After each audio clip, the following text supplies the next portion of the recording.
back, everybody. Well, most of us are willing to try almost anything to find happiness. The Danish concept of hygge had us lighting scented candles, sipping tea. And then there's lagom, which is the Swedish idea that moderate living will bring us joy. And today, we are turning to the Japanese concept of Ikigai. Apparently, everyone has an Ikigai, or in English, a reason for living. Here to explain it is our resident happiness researcher from Western University, Gillian Mandich. So, Gillian, I have to ask you, first and foremost, the pronunciation, Ikigai. You got it, Ikigai. Ikigai. So can you explain to us what Ikigai, what that means, what the concept of that is? Yeah, so it's this Japanese concept of a reason or a purpose for living. So it comes from two characters, Iki, which means life, and then Kai, which is reason or purpose or worth. So together, this is this Japanese concept that beyond what we do, it's why we get up in the morning, what sort of motivates us and drives us to do what we do. And in order to find that, they believe it's at the intersection of four elements. So what you love, what you're good at, your work, and what you're paid to do.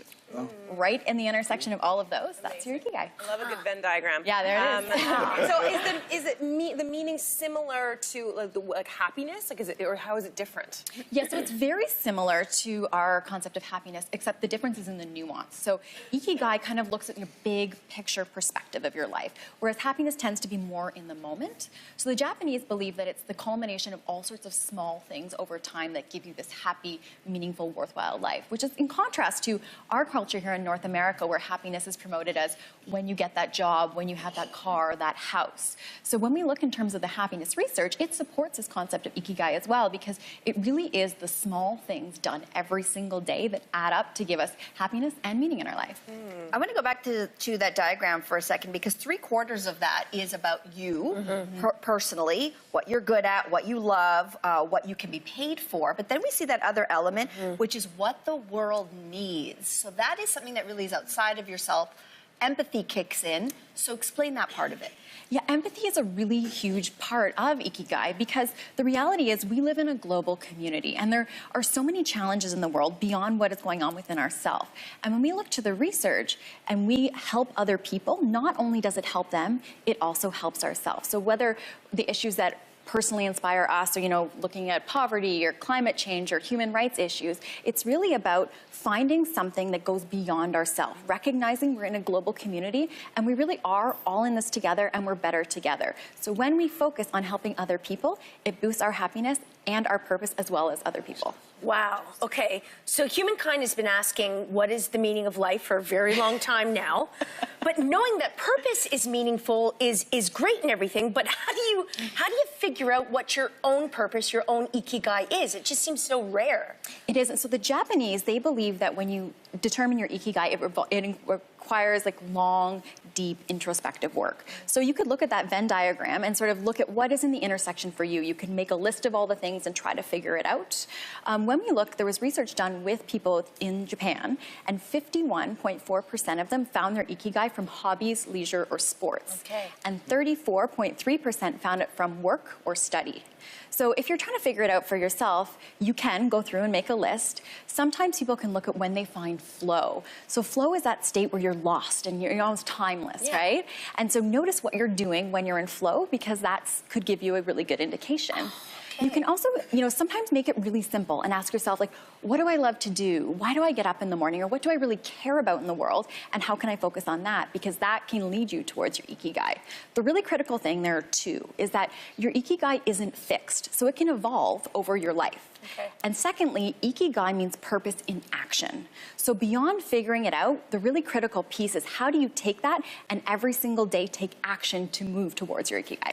Okay. So, if you don't mind me asking, this sounds really intriguing to me, and I hope I don't have to take my jacket off for this.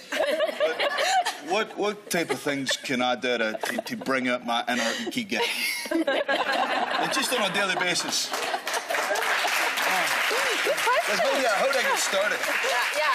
So there are a lot of things that we can do throughout the day. So one of the things is really focusing on the fact that there are going to be setbacks and struggles. So when you come to terms with that and you accept that, then you can prepare plan, and get ready to pivot and move. So for example, Tim Ferriss, he wrote a book, his first book was called The 4-Hour Workweek. It was rejected by 26 publishers before it went on to sell well over 1 million copies, Wow. be translated into 35 languages, and spent almost 4 years on the New York Times bestselling list. She's never too late. That's right, and there's never a perfect time. So if you can remove this idea, getting out of our head and starting to take action, recognizing there's no perfect time, there's no perfect place, we're never gonna have the right amount of money, it's about just starting. I mean, Mark Zuckerberg started Facebook when he was 19, and Charles Flint started IBM when he was 61.